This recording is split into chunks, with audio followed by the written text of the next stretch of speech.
Welcome to Contracting Conversations. This is Jim Valley, and I'm with my co-host Scott Williams. So Kelley, our cybersecurity expert, welcome back. Thanks, Jim. It's great to be back talking with contracting teams again about cybersecurity. We're excited to have you. As I've said in the first episode, we're doing a series on cybersecurity to hopefully get the contracting workforce out there up to speed on what will be coming down the pike. So for those that missed that, or just kind of a reminder, we are with Kelley Kiernan, who's our cybersecurity professor at DAU, who is talking to us today about what contracting teams are called to do via the FAR and DFARS and the hands-on how-to. So that's going to be critical for those out there to listen to this episode. Kelley has served with NASA, industry, Air Force, Space Force, and the AFWERX, and she is a decorated veteran of the U.S. Air Force. So Kelley, tell us more about what contracting teams can do in this area. You bet, Jim. Let's dive into those FAR and DFARS. And let's start by understanding the risk to our DoD enterprise from cyber attacks on our contractors. Here's a few statistics for you. We understand from assessments done by industry that 61% of all small and medium-sized businesses in the U.S. were the target of a cyber attack in 2021, and that 37% of companies hit by ransomware had fewer than 100 employees. Small businesses are receiving targeted malicious emails at the rate of about 1 out of every 300 emails they receive. And the employees of small businesses experienced 350% more social media engineering attacks than those employees at larger enterprises. 95% of cybersecurity incidents at small and medium businesses cost between $800,000 and $600,000 to resolve. And lastly, 40% of businesses with fewer than 50 employees have no cybersecurity budget at all. Our small business contractors in the DoD are what the Cybersecurity Infrastructure and Security Agency, or CISA, calls being target-rich and cyber-poor. That's a quote from Jen Easterly, the director of CISA. Wow, that's amazing, Kelley. Yeah, Kelley, it sure is. And I saw a video the other day that we'll put in the links, which talked about cybersecurity in terms of the kill chain. Can you tell us what that's all about? Sure, Scott. When it comes to protecting against the risk of cyber attack to our sensitive government data and networks, Lockheed Martin documented a sequence of events to protect against, and it's called the cyber kill chain. Like you said, we have a video which explains the cyber kill chain in a very practical way. DoD contacts contain policy and guidance in the form of FAR and DFARS to mitigate the risk described by the cyber kill chain. Okay, Kelley, I feel like I know about the FAR and DFARS as a contracting professional, but can you take us through the ones which apply when it comes to cybersecurity? Sure, Jim. This might be a bit of a long conversation, but let's go. First, let's talk about the FAR 52-20421, which has been in every federal contract since 2013. It consists of 15 very, very basic cybersecurity controls. That's content, Jim, that's being taught at high schools today. And these 15 cybersecurity controls are designed to keep federal contracting information, FCI, from becoming public. That's the bar for federal contracting information. Keep it from becoming public. The good news is that these 15 security controls are teachable and indeed the type of controls that every citizen would want to understand and implement.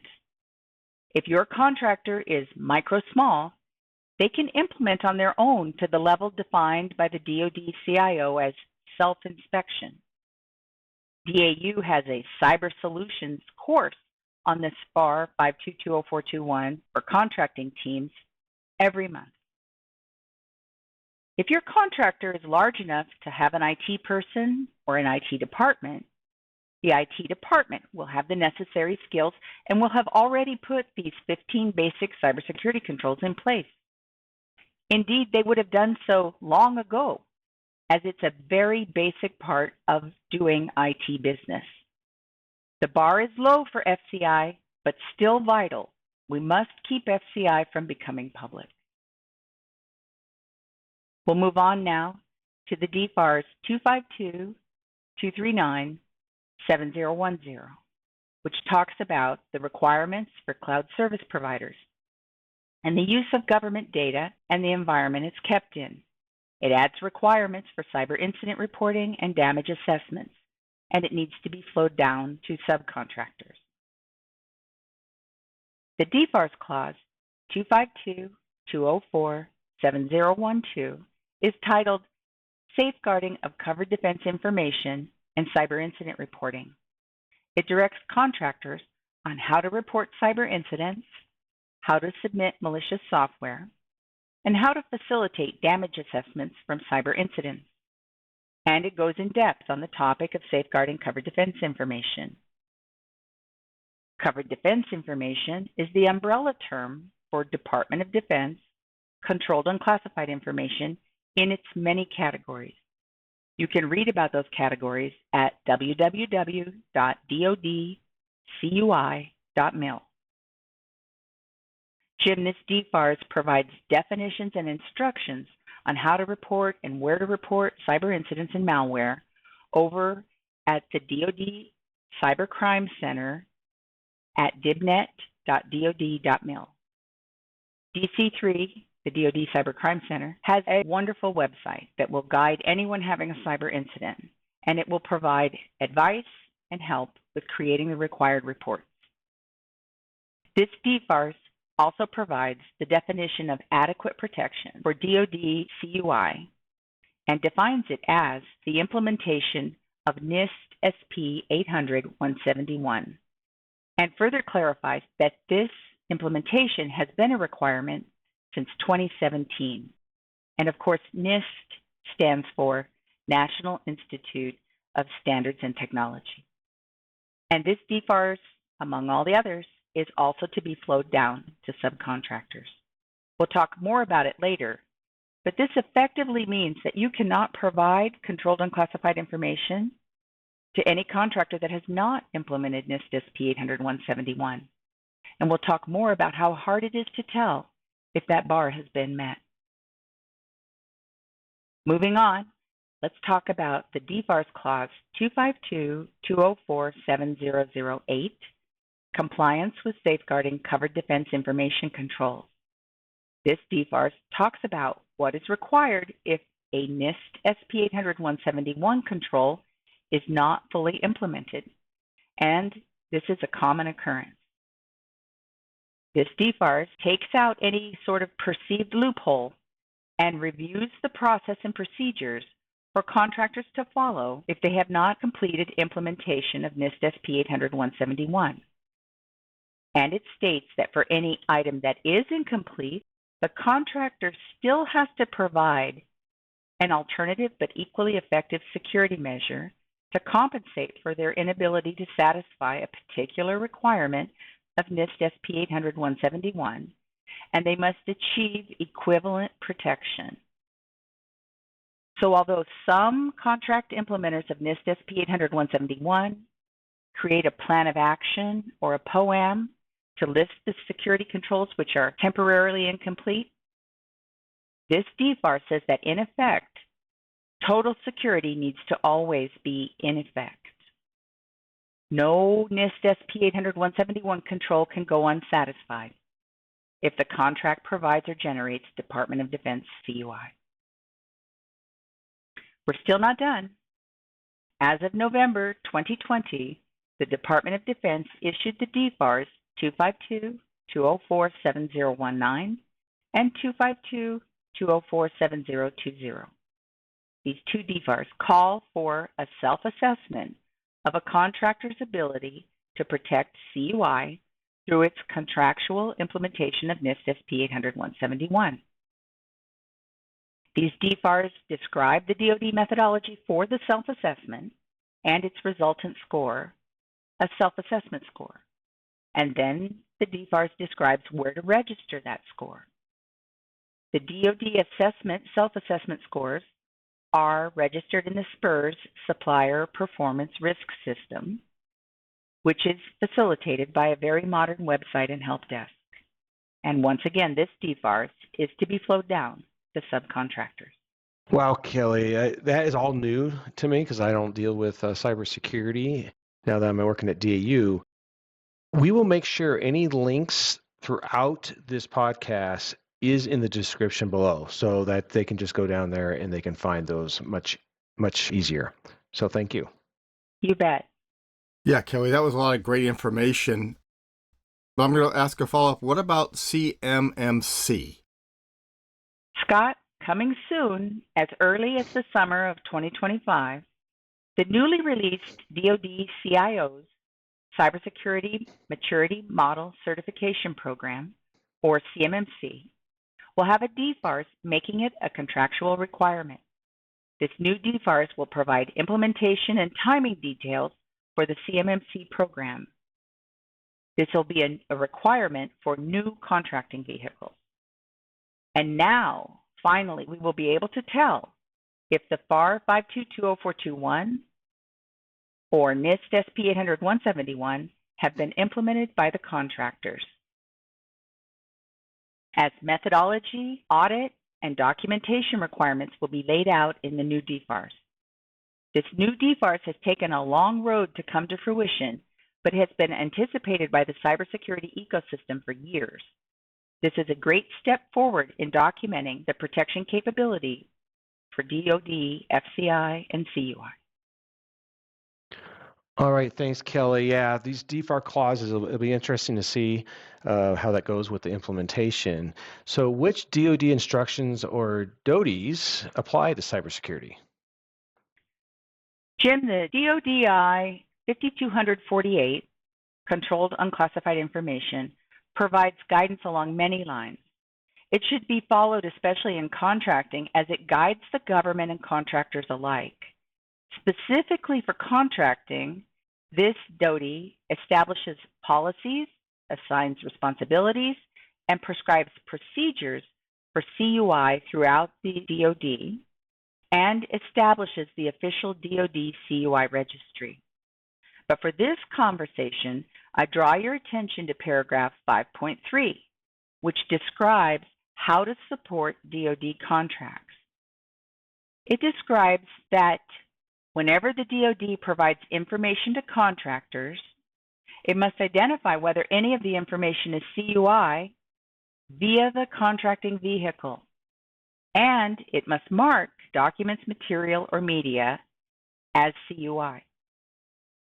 And whenever the DoD provides CUI, or CUI is generated by a non-DoD entity, think an SBIR contract, just for example, protective measures and dissemination controls for CUI will be articulated in the contract, grant, or other legal agreement. And then it also reminds us, very importantly, that DoD contracts must require contractors to monitor for CUI aggregation and compilation based on the potential to generate classified information. So we want to be sure that we have that conversation in the kickoff briefings with new contracts. Wonderful. And Kelley, the $2 billion Defense Small Business Innovation Research Program creates CUI in the form of controlled technical information. Is that right? That's right, Scott. Guides us not only on distribution statements, but gives us a thorough understanding of controlled technical information. It establishes policies, assigns responsibilities, and provides procedures for assigning distribution statements on technical information. It establishes a standard framework and markings for managing, sharing, safeguarding, and distributing technical information. And it should be referred to determine how to mark controlled technical information, which is, of course, one category of controlled unclassified information. It's worth talking about report on DoD controlled unclassified information.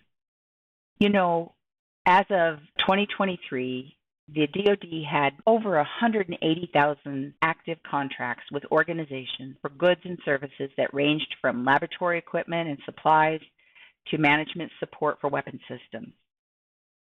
And to support the delivery of those goods and services, many DoD contractors process, store, and transmit controlled and classified information on their networks and systems.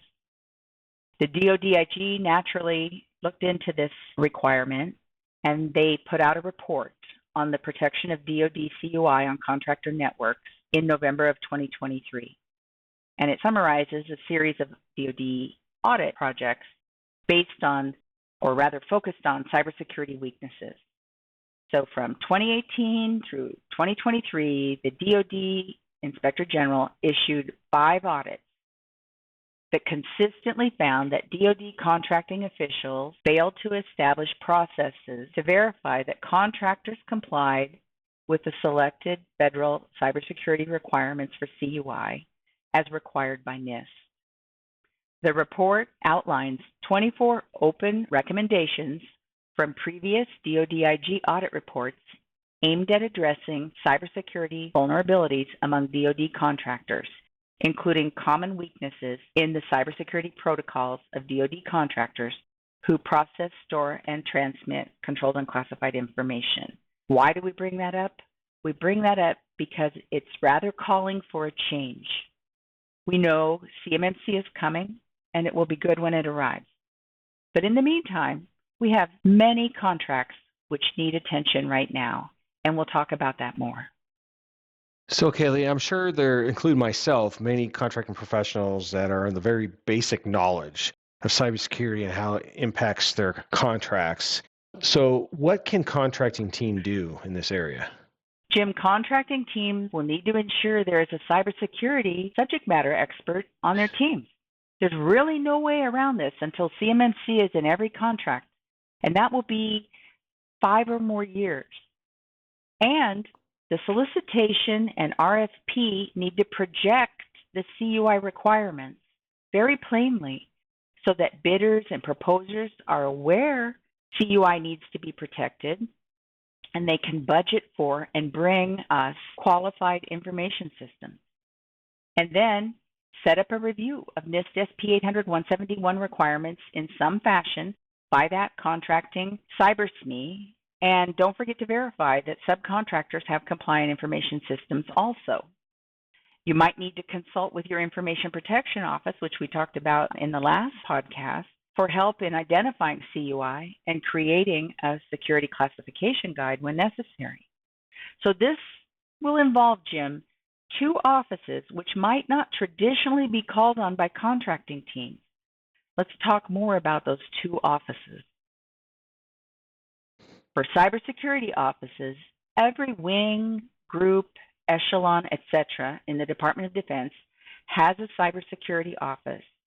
It could be connected to your IT department, or your wing or echelon may have its own cybersecurity office. Jim, put a member of that team on your team and have them review the cybersecurity documentation for adequacy. And then go find your Information Protection Office. Once again, every echelon, group, wing, etc. in the Department of Defense has an Information Protection Office. It could be connected to your security team, or it could be connected to your Chief Data Officer, but there is an Information Protection Office in your organization. And once again, you will want to put a member of that team on your team and have them review your identification of CUI in the contract for accuracy. Well, Kelley, that's a lot of really good information. Could you tell us a little more about subcontractor cybersecurity? So, Scott, yes, we just talked about all the FAR and DFARS, which have to be flowed down to subcontractors.